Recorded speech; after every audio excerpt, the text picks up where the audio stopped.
이 시간 임재 찬양 드립니다.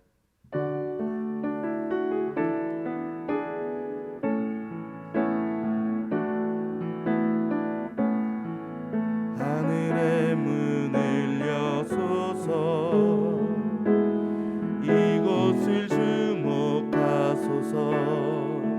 주를 향한 노래가 꺼지지 않으니 하늘을 열고 보소서. 이곳에 임재하소서. 주님을 기다립니다. 기도의 향기가 하늘에 닿으니 주여 임재하여 주소서. 이곳에 오셔서 이곳에 앉으소서. 이곳에서 드리는 예배를 받으소서. 주님의 이름이 주님의 이름만이 오직 주의 이름만 이곳에 오셔서 이곳에 오셔서 이곳에 앉으소서. 이곳에서 드리는 예배를 받으소서.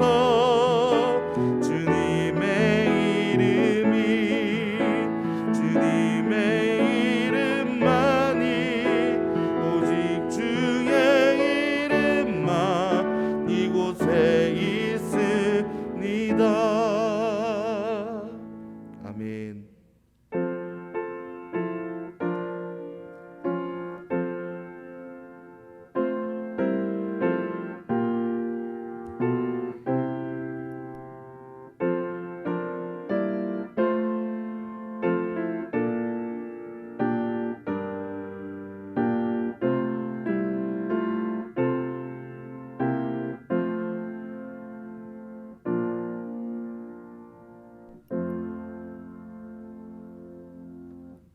만군의 여호와여, 주의 장막이 어찌 그리 사랑스러운지요. 내 영혼이 여호와의 궁정을 사모하여 쇠약하며 내 마음과 육체가 살아계시는 하나님께 부르짖나이다. 나의 왕 나의 하나님 만군의 여호와여, 주의 제단에서 참새도 제 집을 얻고 제비도 새끼둘 보금자리를 얻었나이다. 주의 집에 사는 자들은 복이 있나니 그들이 항상 주를 찬송하리이다. 아멘. 이 시간 모두 자리에서 일어나신 후에 성시교독 53번 시편 121편 교독하겠습니다.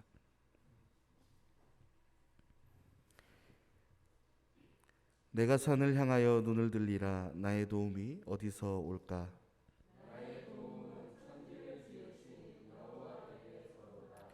여호와께서 너를 실족하지 아니하게 하시며 너를 지키시는 이가 졸지 아니하시리로다.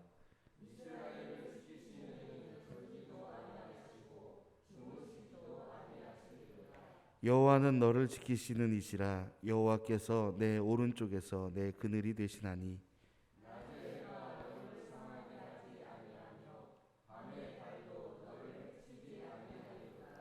여호와께서 너를 지켜 모든 환난을 면하게 하시며 또 내 영혼을 지키시리로다.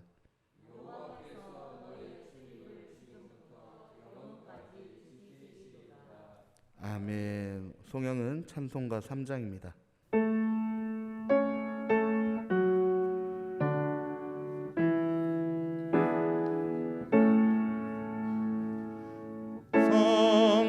성자와 성령 찬송과 영광 돌려보내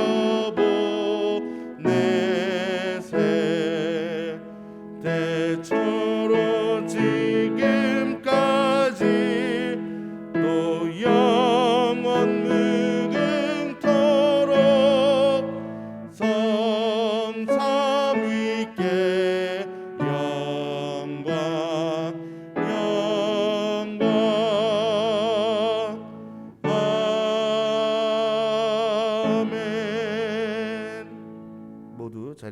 주시기 바랍니다. 기도하겠습니다.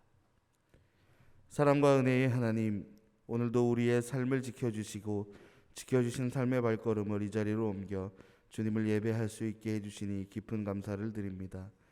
또한 주께서 허락하신 몸과 마음으로 주님의 이름을 높이며 그 은혜에 힘입어 사랑을 전하며 살게 하여 주시니 더욱 감사드립니다. 오늘의 감사를 잊지 않고 늘 주님 앞에 신실하게 살아가게 하옵소서. 오늘도 메마른 심령 위에 성령의 단비를 내려 주옵소서. 하늘의 힘과 능력을 우리에게 주시는 하나님의 은혜를 기억하기를 원합니다. 이 땅을 살아가는 동안 절망하지 않게 하시고 어둠 속에서 길을 잃지 않게 하옵소서. 그렇게 하여 우리의 죄악된 모습을 버리길 소망합니다. 주님의 도우심 없이는 우리는 세상의 유혹에 넘어지기 쉬우니 우리와 함께 하옵소서. 이 시간 간절히 구하는 것은 우리들의 삶의 위로와 화평을 허락하여 주옵소서.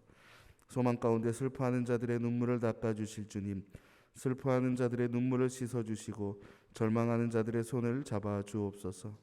어려움과 고난, 방황 가운데 있는 이들이 있다면 주님께서 찾아가 주시어 주님의 진리로 그 길을 인도하여 주옵소서. 그 마음 가운데 참된 위로와 회복, 은혜가 있게 하옵소서. 주님, 이 시간 찬양함으로 기도함으로 말씀을 들음으로 우리의 영이 회복되길 소망합니다. 우리의 영과 육이 피곤치 아니하게 하시고 모두 깨어 주의 말씀을 마음으로 받게 하시어 정성을 다해 찬양과 기도도 드리게 하옵소서. 진심으로 주님을 예배하게 하옵소서. 이 시간 주님의 말씀을 목사님을 통해 받습니다. 우리의 마음을 울리는 소리가 되어 마음에 그 말씀을 새기고 세상 가운데 주님의 말씀으로 승리하는 모두가 되게 하옵소서. 전하시는 목사님에게도 받는 우리들에게도 은혜 허락하시어 주님의 역사하심을 경험하게 하옵소서. 모든 시간을 인도하시고 영광 홀로 받으실 주님, 우리 가운데 늘 함께 하옵소서. 사랑과 은혜가 많으시고 우리를 주의 길로 인도하시는 예수님의 이름으로 기도합니다. 아멘.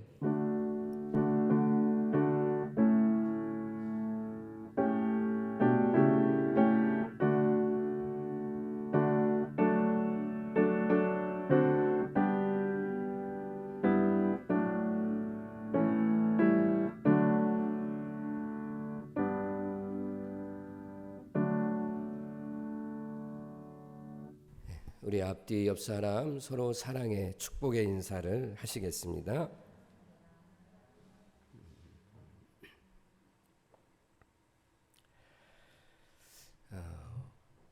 오늘부터 아동부 예배를 대면 예배로 드리겠다고 말씀을 드렸는데 지금 동성에 있는 어린이집에서도 확진자가 발생하고 이런 일이 있어서 당분간 아동부 예배는 비대면으로 예배를 드리도록 하겠습니다. 온라인으로 2시에 예배가 송출이 되니까 우리 부모님들은 그렇게 해 주시면 감사하겠습니다.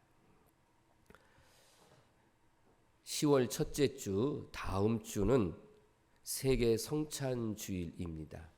그래서 성찬을 하도록 하겠습니다. 1부의 성찬 보좌는 정근순 권사, 이원희 권사 두 분이 해 주시기를 바랍니다. 그리고 10월 달 봉사에 우리 김미영 집사, 박정혜 집사 두 분은 일부 예배에 참석하니까 일부 예배 안내위원, 헌금위원을 해 주시기를 바라겠습니다. 이상입니다.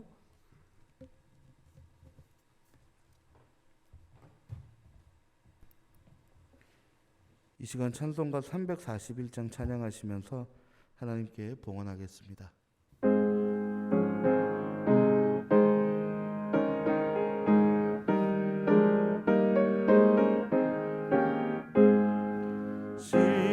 십자가를 내가 지고 주를 따라갑니다.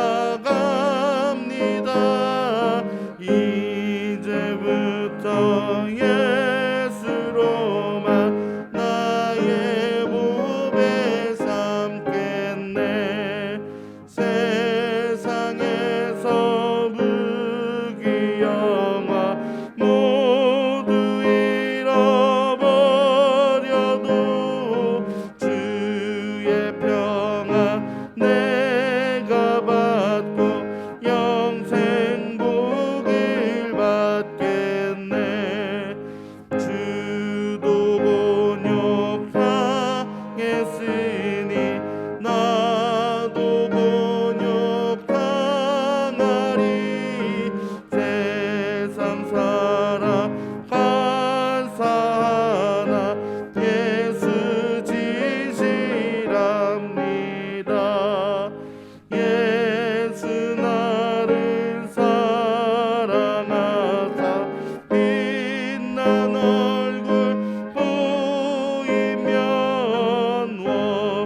언제나 변함없이 사랑하시고 복으로 채워주시는 하나님 아버지, 지난 한 주간의 저희의 삶을 윤택하게 하시고 차고 넘치는 복으로 감사와 찬양이 가득하게 하신 은혜를 감사드립니다.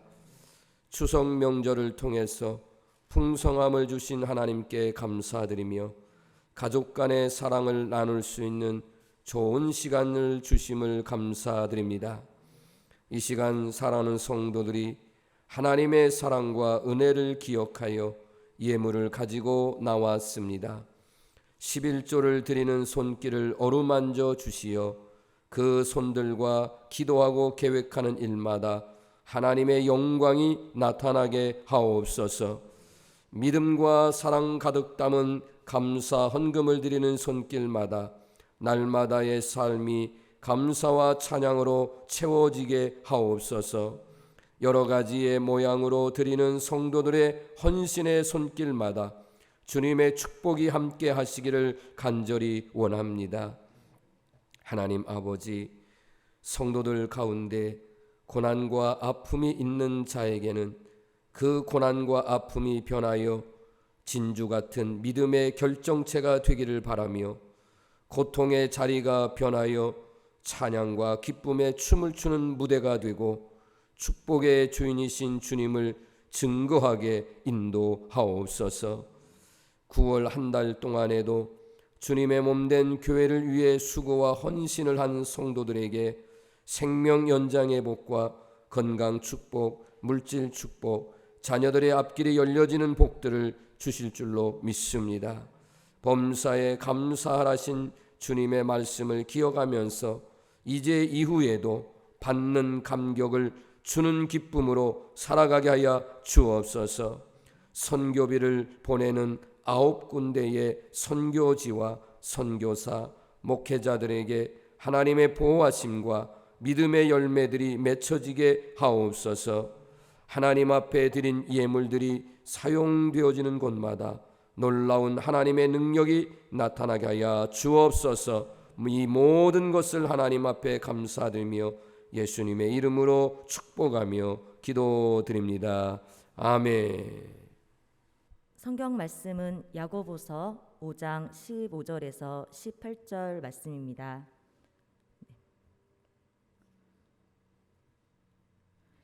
믿음의 기도는 병든 자를 구원하리니 주께서 그를 일으키시리라. 혹시 죄를 범하였을지라도 사하심을 받으리라. 그러므로 너희 죄를 서로 고백하며 병이 낫기를 위하여 서로 기도하라. 의인의 간구는 역사하는 힘이 큼이니라. 엘리야는 우리와 성정이 같은 사람이로되 그가 비가 오지 않기를 간절히 기도한즉 3년 6개월 동안 땅에 비가 오지 아니하고 다시 기도하니 하늘이 비를 주고 땅이 열매를 맺었느니라. 아멘. 주 안에서 인사합시다. 할렐루야. 어느덧 이렇게 시간이 흘러서 벌써 9월 네 번째 주일입니다. 오늘도 이렇게 예배를 사모하며 거룩한 성전에서 예배 드리는 우리 사랑하는 모든 성도들과 가정, 기업 위에 하나님의 크신 은총과 평강의 복이 있기를 주의 이름으로 축복합니다. 예배 자리에 함께하지 못하고 방송을 통해서도 예배를 드리시는 분들이 계시는데 우리 사랑하는 성도들에게도 동일한 하나님의 은혜가 임하기를 주의 이름으로 축원합니다. 제가 가을이 시작되면서 설교를 가을에 기도하게 하소서 이런 제목으로 설교를 했었습니다. 그리고 요즘 계속해서 이 강단에서 선포되어지는 말씀이 바로 기도에 관한 말씀입니다. 금요 심야 기도회, 오늘 주일 예배, 또 이번 주 수요일 날도 기도에 관한 말씀입니다. 오늘도 믿음의 기도라는 제목을 가지고 말씀을 선포할 텐데 사랑하는 성도들이 다시 한번 기도가 회복되어지고 또 기도의 문이 크게 열려지고 그리고 바라기는 여러분들이 기도하는 것마다 내 개인의 것은 물론이지만 더 나아가서 나라와 민족과 열방을 위해서 기도하는 그런 모든 기도도 다 응답될 줄로 믿고 이런 믿음의 기도의 역사가 나타나기를 먼저 주의 이름으로 축복합니다. 한국교회는 136년 전에 복음을 받아들였습니다. 그리고 그 시대적인 상황이 복음을 받아들인 이후에부터 계속해서 나라는 너무너무 힘들고 어려움이 있었습니다. 그럼에도 불구하고 우리 믿음의 선조들께서는 그 힘든 상황을 그들은 믿음과 기도로 극복했습니다. 이 짧은 136년의 역사로 세계 기독교 역사에 이 대한민국처럼 기독교가 이렇게 급속도로 빨리 성장하고 교회가 세워진 그런 나라가 없을 정도로 그렇게 우리 믿음의 선조들은 믿음과 기도를 통해서 이런 일을 이루어 왔습니다. 복음이 전해진 지 얼마 후에 우리나라는 일본으로부터 식민 지배를 당하는 강압과 억압 속에서 또 일본의 왕을 하나님처럼 섬기라고 하는 이 신사참배의 강요를 당하면서도 우리 한국교회와 성도들은 독립운동을 주도했고 단호하게 신사참배를 거부하는 사람들이 있었고 그 이후에는 해방 이후에는 또 북한의 억압과 6.25 전쟁의 아픔을 거쳤습니다. 정치적으로 사회적인 수많은 변화 속에서 그때그때마다 한국교회는 정말 하나님 앞에 부르짖어 간절하게 기도해서 그래서 그 위기가 오히려 한국교회가 성장하는 계기가 되었다 이렇게 말하고 있습니다. 그런데 지금은 한국교회에 큰 위기가 왔습니다.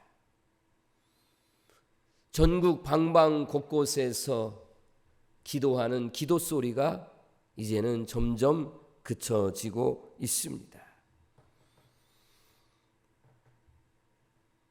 신앙의 열정을 가졌던 우리 믿음의 선배들의 신앙의 열정이 어느 순간에 이제는 교회의 영성이 점점 힘을 잃어가고 있습니다.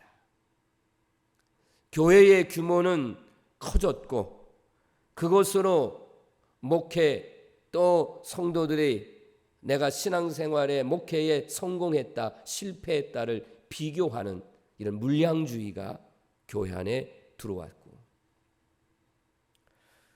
어느덧 익숙함과 타성에 젖어버린 교회를 향해서 오늘날 개혁의 목소리의 요구가 끊임없이 지금 나오고 있습니다. 이러다 보니까 목회자나 성도들이나 타성에 젖은 그런 모습으로 이렇게 신앙과 목회를 하다 보니 힘을 잃어가고 있습니다.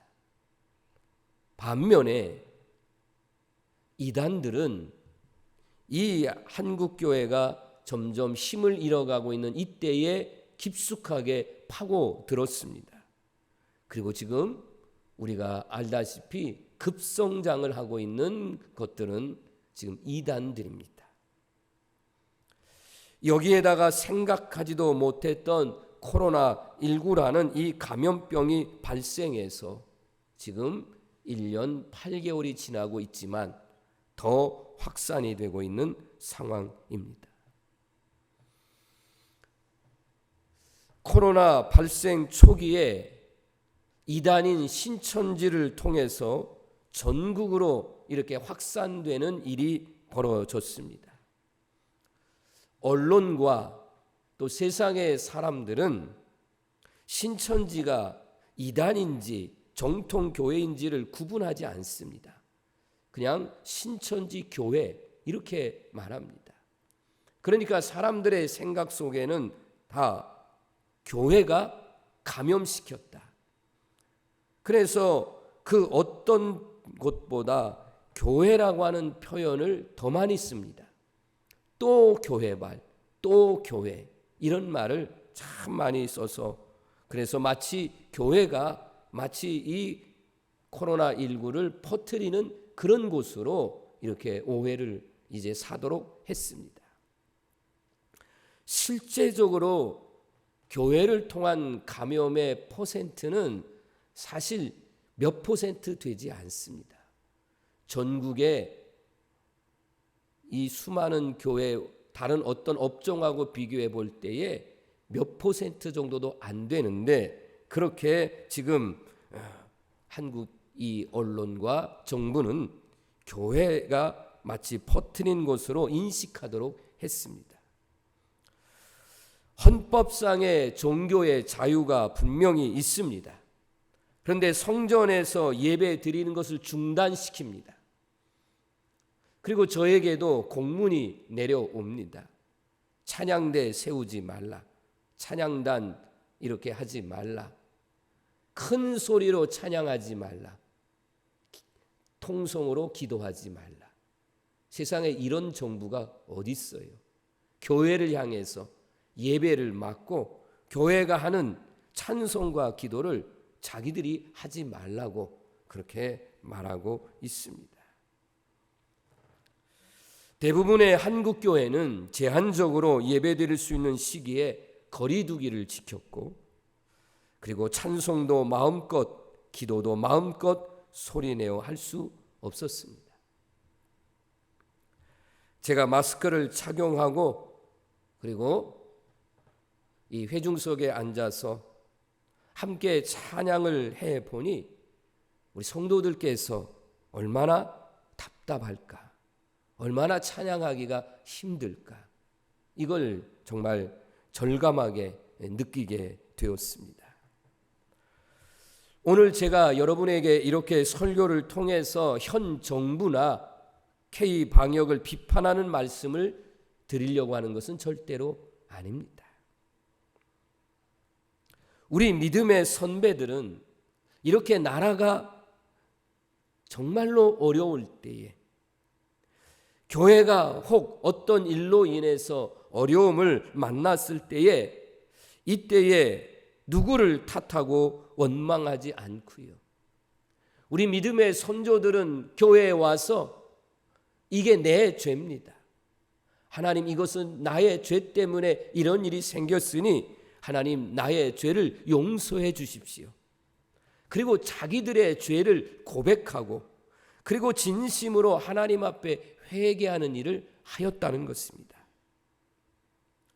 오늘 본문 말씀을 통해서 깨달을 수 있는 것은 분명하게 한국교회가 신앙의 열정이 식어지고 타성에 젖어 있는 가운데 있는 것은 분명하기에 저는 한국교회를 향해서 아니면 작게는 우리가 섬기는 우리 철원제일 감리교회를 통해서 지금 교회가 병들었다 이렇게 말할 수 있습니다. 그러면 이 병든 교회를 치유해야 되잖아요. 내가 아프면 병원에 가서 치료를 받고 그리고 몸이 회복되기를 바라는 것처럼 교회가 병들었다.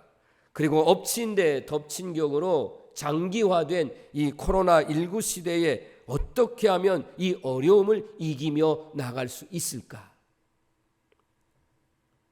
앞서 말씀드린 대로 한국 정부나 K방역에 대해서 비판과 원망을 쏟아내는 이런 말을 할 것이 아니라 그럼에도 불구하고 야고보서 5장 15절의 말씀입니다. 이 말씀 가운데에 믿음의 기도는 병든 자를 구원하리니 주께서 그를 일으키시리라. 혹시 죄를 범하였을지라도 사하심을 받으리라. 아멘.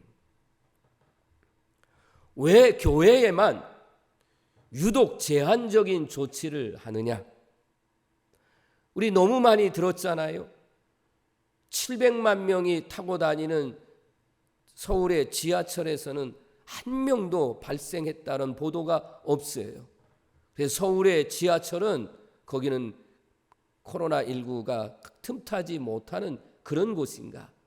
그러니 2명, 4명 모임을 제안하니 우스갯소리로 나오는 얘기가 우리 서울 지하철 1호선, 2호선에서 만나서 거기서 모임을 갖자. 왜냐하면 거기는 다 모임에 제한이 없잖아요. 지금 이렇게 갈등의 골이 깊어지고 있는 이때에 우리 믿음의 성도들과 한국교회와 우리 철원제일 감리교회가 그럼 어떻게 할 것인가 라고 할 때에 다시 한번 주시는 말씀은 기도라는 겁니다. 야고보서 5장 16절 말씀에 보면 의인의 간구는 역사하는 힘이 큼이니라. 할렐루야. 분명하게 말씀해 주시고 있습니다. 하나님께서는 의로운 사람, 이 의인의 기도를 하나님이 들으시고 그런 사람들의 기도에 하나님이 역사해 주시는데 그게 크다라는 표현을 주셨습니다. 물론 우리는 죄가 있기 때문에 하나님의 성전에 와서 여러분 잠깐이라도 예배를 드리기 전에 머리를 숙이고 기도할 때에 하나님 죄인입니다. 하나님 지난 한 주간 동안도 죄를 지었으니 용서해 주십시오 라고 나는 죄인입니다라는 고백을 합니다. 분명히 죄라고 하는 것이 우리 가운데 있는 게 사실입니다. 그러나 저와 여러분은 예수님을 믿는 믿음이 있고 예수님을 통해서 우리가 죄를 고백하면 죄사함의 은총을 입고 그래서 우리는 죄인에서 의인이 되고 그래서 우리가 가장 특권인 하나님 앞에 기도할 수 있는 이 귀한 은혜의 특권을 주셨기 때문에 오늘도 우리가 하나님 앞에 믿음의 기도를 드리자고 말씀을 전할 수 있고 여러분은 하나님 앞에 믿음의 기도를 드리면 하나님께서 여러분의 기도를 들으시고 응답해 주신다는 확신을 가지시고 기도하시기를 바랍니다. 하나님께서는요 창세기 15장 6절에서 아브라함이 여호와를 믿으니 여호와께서 이를 그의 의로 여기셨다 이런 말씀을 하셨습니다. 다시 한번 말씀을 드리는 겁니다. 아브라함이 하나님을 믿으니 그가 의로운 사람이라고 인정해 주셨다는 것입니다. 이와 같이 다시 한번 우리가 하나님을 믿는 믿음을 가지고 하나님 앞에 진실한 마음을 가지고 정말 병든 우리의 육체를 고침받기를 사모하는 것처럼 그 이상으로 하나님 앞에 이 나라와 민족과 한국교회가 다시 한번 이 병듦에서 치유되고 회복되어지기를 하나님 앞에 기도할 때에 하나님 우리의 기도를 들어주시고 응답해 주실 줄로 믿습니다. 오늘 야고보 사도는 그런 기도의 실제적인 이해를 엘리야 선지자를 말씀하고 있습니다. 북왕국 이스라엘 아합 왕 시대에 활동했던 선지자가 엘리야입니다.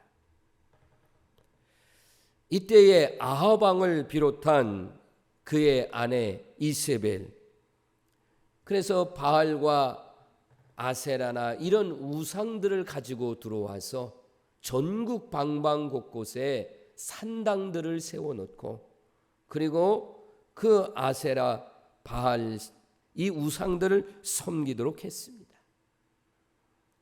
농사를 잘 짓게 해준다는 어떤 축복의 상징으로 바알, 그리고 자녀를 잘 생산하고 이렇게 된다는 아세라, 다산의 신. 그러니까 사람들이 여기에 미혹을 받아서 그리고 왕과 왕후가 그렇게 강압적으로 시키니까 이 백성들까지 이런 죄를 저지르게 됩니다. 그러다 보니까 어때요? 신앙이 타락하면 반드시 따라오는 게 뭐냐면 도덕적인 타락입니다. 이건 뭐 눈에 뻔한 일들입니다. 그래서 이런 때에 하나님은 하나님의 선지자 엘리야를 통해서 그의 기도를 들으시고 3년 6개월이라고 하는 긴 세월 동안 비가 오지 않게 했습니다. 여러분 한번 생각을 해보세요. 3년 6개월 동안 비가 오지 않았다. 그럼 먹을 물, 또 가축을 마시게 하는 물, 농사를 짓거나 이런 모든 것들에 얼마나 어려움이 많겠어요. 이제 때가 되어서 갈멜산에서 하나님의 선지자 엘리야와 거짓 선지자 850명과의 영적 싸움이 일어나게 됩니다. 당연히 하나님의 선지자 엘리야의 기도를 하나님이 불로써 응답해 주셔서 하나님이 참 하나님임을 만천하에 드러나게 되고, 거기서 거짓 선지자 850명을 죽인 후에 엘리야 선지자는 갈멜산으로 올라갑니다. 그리고 거기서 하나님 앞에 기도를 드리는데 이 머리를 자기의 무릎 사이에 넣고 그리고 7번을 하나님 앞에 간절하게 기도한 끝에, 그 가뭄 끝에 단비가 오는 3년 6개월 만에 비가 다시 내리는 이런 역사를 이루었습니다.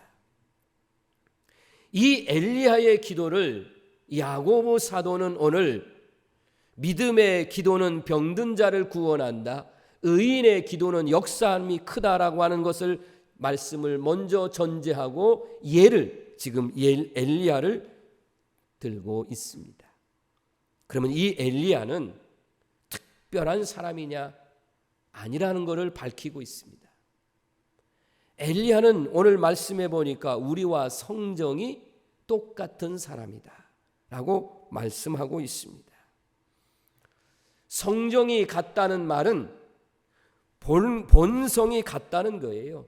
특별한 사람이 아니라 우리가 흔히 쓰는 말로 보통 인간, 보통 사람 똑같다는 것입니다.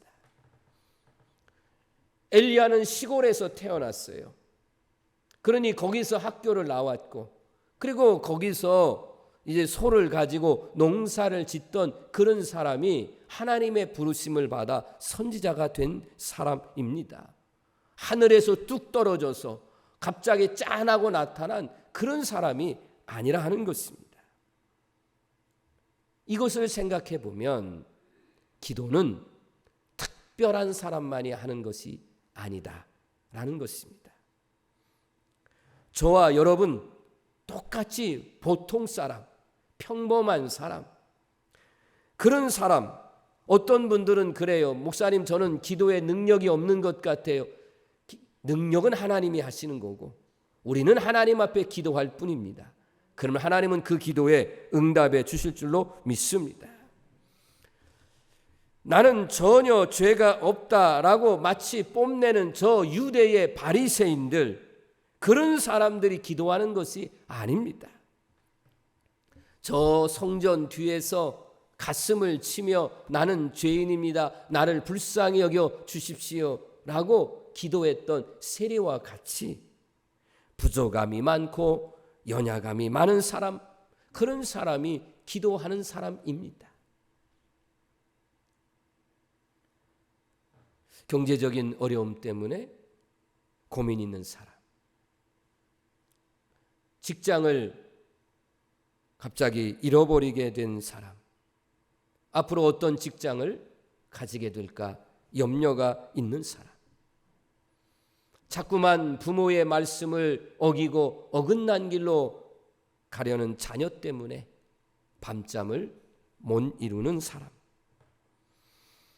사업이 잘 안 돼서 안타까워하는 사람, 세상의 미혹과 유혹에 자꾸 갈등을 느끼는 사람, 이렇게 연약하고 부족하고 문제가 있는 그런 모습에 가지고 있는 사람들이 바로 기도하는 것입니다. 엘리야는 우리와 성정이 본래의 모든 성품이 똑같은 사람, 그래서 그런 사람이 기도해도 하나님은 들어주신다는 거예요. 그런데 이 엘리야는 이런 평범한 사람이지만은 그는 기도하기 위해서 산으로 올라갔다는 것입니다. 이 갈멜산은 하나님 앞에 다윗 왕 시대에 예배를 드렸던, 그때의 동물의 제물로 제사를 드렸던 그런 제단이 있었던 곳이 바로 갈멜산입니다. 엘리야는 기도하기 위해서 바로 하나님을 예배하는 곳, 그 제단을 찾아 올라갔다는 것입니다. 믿음에는 두 가지의 믿음이 있습니다. 하나는 올라가는 믿음이 있고요, 하나는 해서는 안 되지만 내려가는 믿음이 있습니다. 몇 군데의 말씀을 좀 소개를 해보면, 창세기 22장에 보면 아브라함의 믿음은 100세에 난 독자 아들 이삭을 하나님이 어느 날 바치라고 하는 말씀을 듣고 지금 모리아 산을 향해서, 모리아 땅이라고 되어 있는데 모리아 산을 향해서 지금 올라가는 겁니다. 그 믿음, 독자라도 하나님이 바치라고 하면 바친다는 이런 헌신적인 믿음은 어디예요? 올라가는 믿음이에요. 올라가는 믿음. 출애굽기 17장 10절에 보면 여호수아의 군대와 아말렉 군대가 전쟁을 벌이게 되는데 모세는 산으로 올라갑니다. 그리고 거기에 올라가서 어때요? 하나님 앞에 믿음의 기도를 합니다. 나이가 많으시고 더운 날 두 손을 높이 들고 기도하면 손이 내려올 수밖에 없어요. 그래서 아론과 훌이 그 모습을 보고 올라가서 같이 협력을 합니다. 한쪽 손을 양쪽에서 잡고, 그리고 이 손이 내려오지를 않죠. 그러니까 여호수아의 군대가 아말렉과의 군대를 다 물리쳐서 이 전쟁에서 승리하는 것을 보게 됩니다. 여러분, 이처럼 어때요? 믿음의 마음을 가지고 올라가는 그런 기도를 통해서 승리의 역사가 나타난다는 것이에요. 이 외에도 많이 있지만 내려가는 믿음을 조금 또 설명하기 위해서 줄여서 말씀을 전하면, 룻기서를 보면 엘리멜렉이라는 가정이 있습니다. 베들레헴이라고 하는 떡집, 별칭을 가지고 있는 이곳에 가뭄이 이제 와서 흉년이 생기게 됩니다. 그런데 이 신앙적인 고향 이 베들레헴에서 떠나 눈앞에 보이는 이방 땅 모압으로 내려갑니다. 결국은 어때요? 엘리멜렉과 그의 두 아들 말론과 기론이라고 하는 두 아들이 10년 사이에 3명의 남자가 다 죽고 맙니다. 그래서 나오미가 나의 이름을 말하라, 쓴물이다, 이렇게 이름을 바꾸고 다시 고향으로 이제 돌아오는 이야기가 룻기서에 기록이 되어 있습니다. 누가복음 10장 30절에는 예루살렘에서 여리고로 내려가다가 어떤 사람이 강도를 만난 이야기가 기록이 되어 있습니다. 여러분, 이렇게 이 짧은 시간에 잠깐만 소개했는데 올라가는 믿음의 결과와 내려가는 믿음의 결과가 우리가 분명하게 눈앞에 보여집니다. 올라가면 승리입니다. 할렐루야. 올라가면 성공합니다. 올라가면 복을 받아요. 올라가면 하나님의 역사가 나타납니다. 그러나 인간적인 생각을 가지고 내려가면 실패합니다. 망합니다. 잘못된다 하는 것이에요. 그렇기 때문에 오늘 여러분의 믿음이 지금 올라가고 있는지, 내 믿음이 내려가고 있는지를 점검해 보아야 할 것입니다. 엘리야는 갈멜산에 올라갔고, 그리고 그 올라가서 무엇을 했느냐 하면 믿음으로 간절하게 기도했다는 것입니다. 기도할 때의 자세가 있습니다.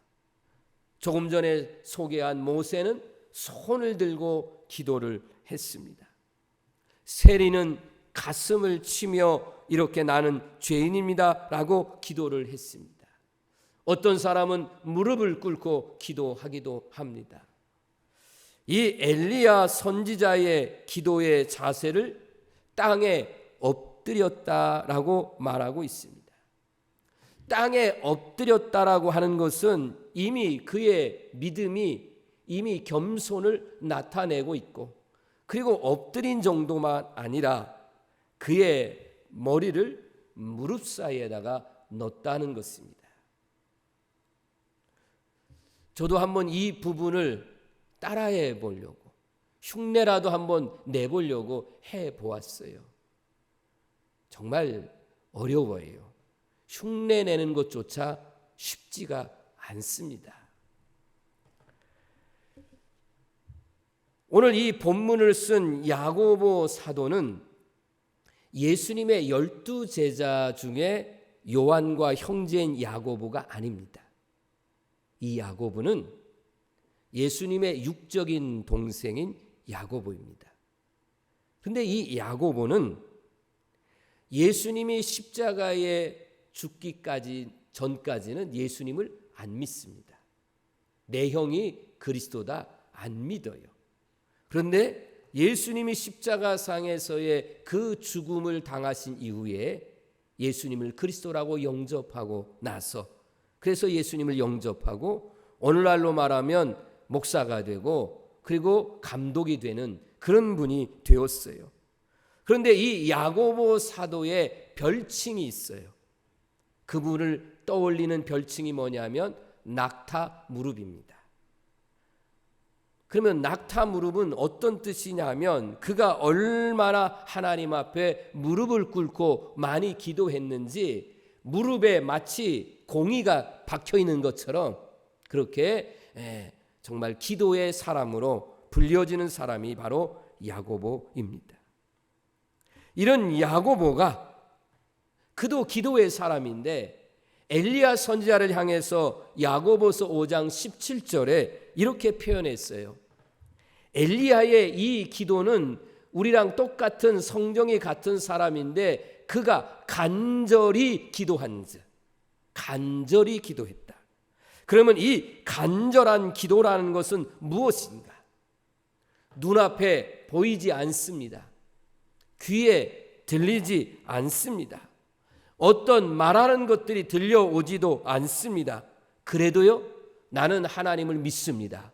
내 기도는 하나님이 들어주십니다. 라는 믿음으로 기도하는 거예요.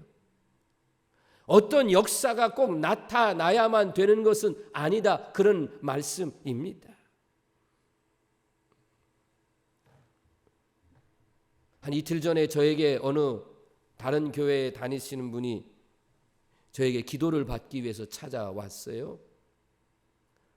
제가 금요 기도 때도 말씀드렸지만 정말 담임 목사님에게 기도 받으시라고 그게 맞는 거라고 이제 가르쳐 드리고, 그런데 이분이 뭐라고 말씀하냐면 왜 나는 하나님 앞에 기도하면 왜 하나님이 내 기도를 안 들어주신다.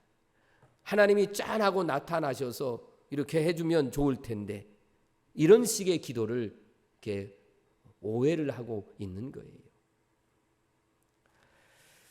여러분, 우리가 기도하면 주님이 짠하고 나타나셔서 머리에다가 안수하시고 그리고 금방 낫게 하고 그래야만 우리가 기도하느냐? 그렇지 않잖아요. 우리는 어때요? 우리는 우리의 기도가 지금 말씀드린 것처럼 눈앞에 예수님이 안 나타나셔도, 이 귀에 아무 소리 아니 들려도, 우리가 아무것도 보이지 않아도 어때요? 하나님 앞에 간절하게 기도하면 하나님은 우리의 기도를 들어주신다. 할렐루야. 이 믿음이 필요하다는 거예요. 엘리야와 혹시 우리와 다른 점이 그러면 뭐냐라고 말한다면 저는 똑같기를 바라지만 혹시라도 엘리야와 나와 다른 점이 있다면 믿음이에요. 믿음. 엘리야는 믿었다는 거예요. 내가 기도하면 3년 6개월 동안 비가 오지 않았던 그곳에도 다시 하나님이 비를 내려주신다는 믿음을 가지고 하나님 앞에 기도했다는 거예요. 다시 한번 엘리야를 설명할게요. 엘리야도요, 연약한 사람입니다. 850명과의 거짓 선지자의 싸움에서 승리했고요.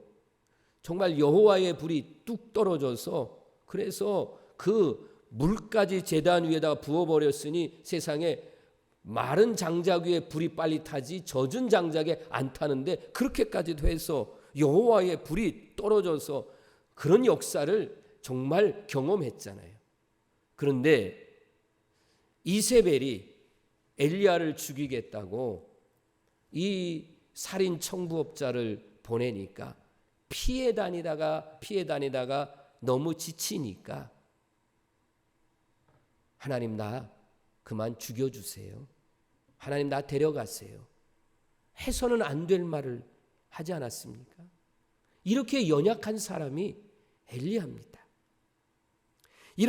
이런 연약함을 가졌던 사람도 다시 하나님께서 힘을 주셔서 믿음을 가지고 하나님 앞에 기도하니까 하나님은 어때요? 그의 기도를 들어주시고 응답해 주신 것을 우리가 볼 수 있습니다.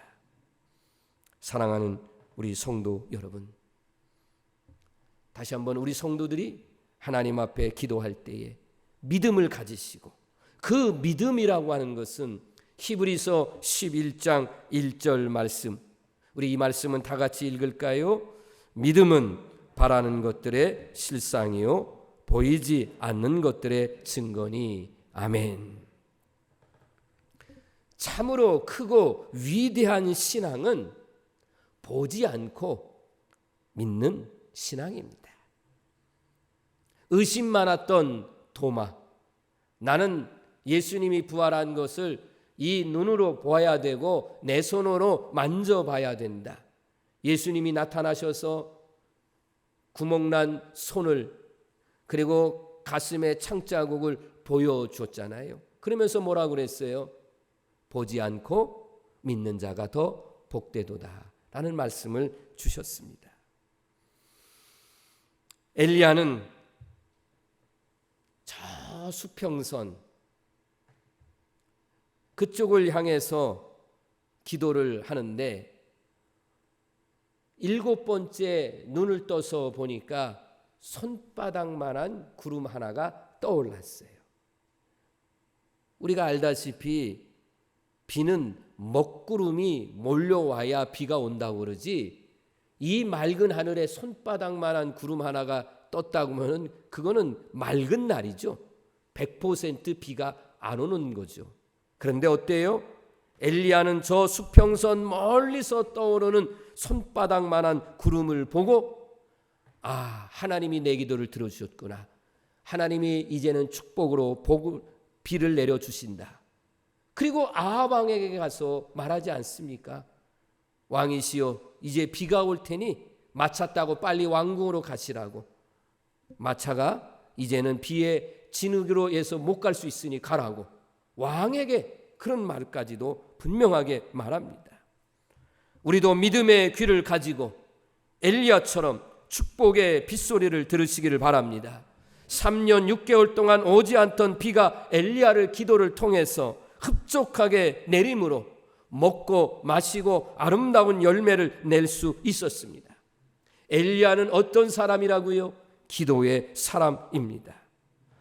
아합 왕이 하나님을 떠나고 백성들이 하나님을 떠난 우상 숭배의 죄로 인해서 3년 6개월 동안 하늘의 문이 닫혀져 있었건만 엘리야의 기도를 통해서 하나님은 그 닫힌 문을 여시고 급족한 비를 내려주셨습니다.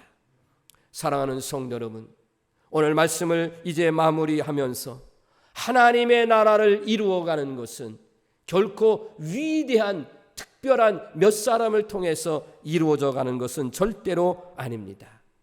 하나님 앞에 겸손하게 나 자신을 낮추고 그리고 믿음을 가지고 하나님 앞에 기도하는 사람들이 모여서 그 사람들이 합심해서 합력하여 기도할 때에 하나님은 우리의 기도를 들어주시고 놀라운 역사, 다시 한번 한국교회의 이 병듦과 이 나라와 전 세계의 이 병든 것들을 하나님은 고쳐주실 줄로 믿습니다. 저는 예수님의 말씀을 정말 믿음으로 받아들이는 것 중에 하나가 감히라고 하는 말을 써서 말씀드릴 수 있는 것은 뭐예요? 예수님의 말씀이니까 아멘으로 받아들이는 것은 너희들이 나보다 더 큰 일을 하리라. 예수님이 말씀하셨어요. 그러니 감히 내가 예수님보다 더 큰 일을 할 수 있다, 그런 말을 붙였지만 아멘으로 받아들이셔서 여러분, 우리가 연약하고 부족함이 있지만 예수님보다 더 큰 일도 우리가 할 수 있음을 믿고, 그러나 우리가 이런 일을 이룰 수 있는 것은 하나님께 대한 믿음과 예수님의 이름에 능력이 있기에 믿음의 기도를 하나님 앞에 올릴 때에 하나님은 우리의 기도를 들어주심을 믿습니다. 하나님은 나의 하나님이십니다. 더 크게 아멘 해보세요. 하나님은 나의 아버지이십니다. 아버지 앞에, 하나님 앞에 믿음의 기도를 드려서 치유가 일어나시고 회복이 일어나시고 문제가 해결되고 앞길이 열려지며 영혼 구원의 역사가 나타나고 정말 다시 한번 신앙의 열정이 살아나서 뜨거운 신앙을 가지고 나라와 민족과 세계를 위해서 기도의 역사를 이루어가는 우리 철원제일감리교회 주의 종과 우리 모든 성도들이 다 되기를 이 시간 주님의 이름으로 간절히 축원합니다. 기도드립니다. 사랑이 많으신 하나님 감사합니다. 풍성함의 열매를 거두는 이 좋은 계절에 우리 또한 기도하는 성도, 기도하는 교회가 되기를 소망하며 말씀을 선포하고 있습니다. 오늘 전한 이 말씀도 하나님이 나를 향하여 주시는 하나님의 말씀인 줄로 믿습니다.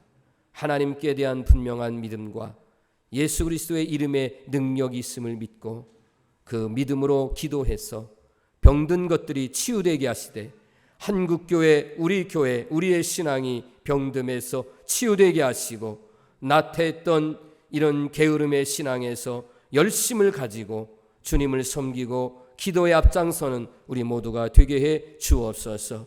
원망과 불평과 탓을 하지 않게 하시고 나의 죄 때문입니다. 회개의 기도와 그리고 하나님 앞에 간절하게 기도해서 회복과 치유와 다시 일어섬의 역사가 나타나도록 인도하옵소서.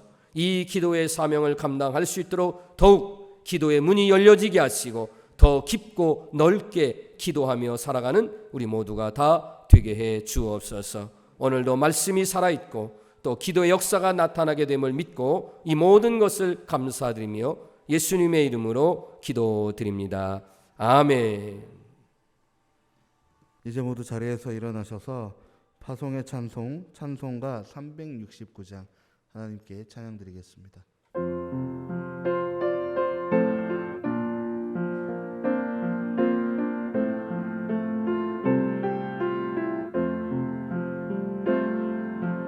죄짓 맡은 우리 구주 어찌 좋은 친구인지 걱정 근심 무거운 죄 우리 주께 맡기세 주께 고함 없는 곳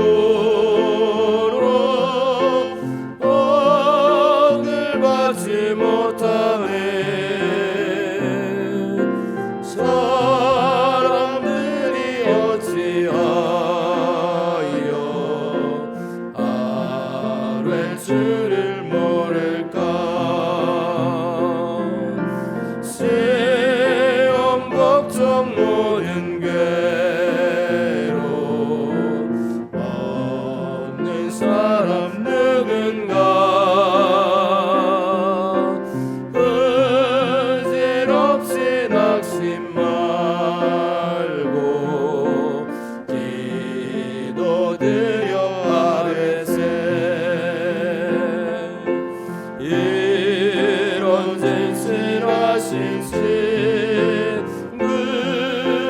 찾아볼 수 있을까 우리 약함하시오니 어찌 아니 아를까 근심 걱정 무거운 죄 아니 진작 누군가